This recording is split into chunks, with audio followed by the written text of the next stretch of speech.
বৃহস্পতিবার পূর্ব পাঁশকুড়া বিধানসভার তৃণমূল কংগ্রেসের প্রার্থী অসীম মাঝির সমর্থনে নির্বাচনী প্রচার করা হলো।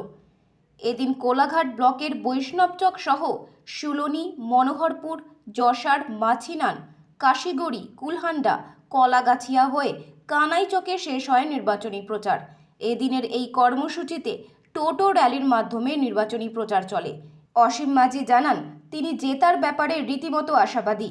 মমতা বন্দ্যোপাধ্যায়ের উন্নয়নের ধারাই এবারের নির্বাচনের প্রভাব পড়বে। প্রচারে এলেন, কি বলবেন? মানুষের মধ্যে কেমন উন্মাদনা দেখলেন, কি দেখছেন? মানুষের মধ্যে তো উন্মাদনা ছিল আর আছে আর থাকবেও। তো আমি শ্রী অসীম কুমার মাঝির হয়ে আজকে দাদার হয়ে আজকে প্রচার করতে এসেছি বৈষ্ণবচক অঞ্চলে। উন্নয়নের ধারা বজায় রাখতে গেলে তো আপনাদের সবাইকে তৃণমূল কংগ্রেসের সাথে থাকতে হবে। আপনারা ছিলেন, আছেন, থাকবেন, এটাই আশা ভরসা। তো আপনারা দাদাকে ভোট দিয়ে বিপুল ভোটে জয়ী করুন।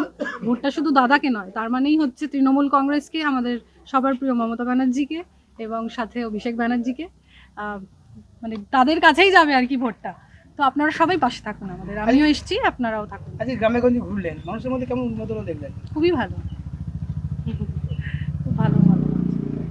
আজকে সারাদিন ঘুরলেন বৈষ্ণবচক অঞ্চলে, মানুষের মধ্যে কি উন্মাদনা, কি বার্তা দেবেন আজকে? না, এই তো আমি এর আগে বহুবার বলেছি আপনাদেরকে যে উন্মাদনা শুধু ভোটের সময়ই গ্রামগঞ্জের মানুষের মধ্যে থাকে না। মমতা বন্দ্যোপাধ্যায় 15 বছর ধরে মানুষের পাশে যেভাবে সে দাঁড়িয়েছেন, তাতে করে উৎসাহ উদ্দীপনা সবসময় মানুষের মধ্যে থাকে। আজকে তার কোনো ব্যতিক্রম না। কতটা আশাবাদী যেতে ব্যাপারে আজকে? না, জেতার বিষয়ে তো আশাবাদী 100%ই।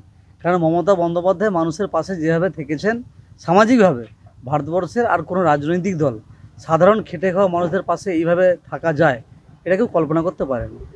কাজেই জেতার ব্যাপারে 100% আশাবাদী।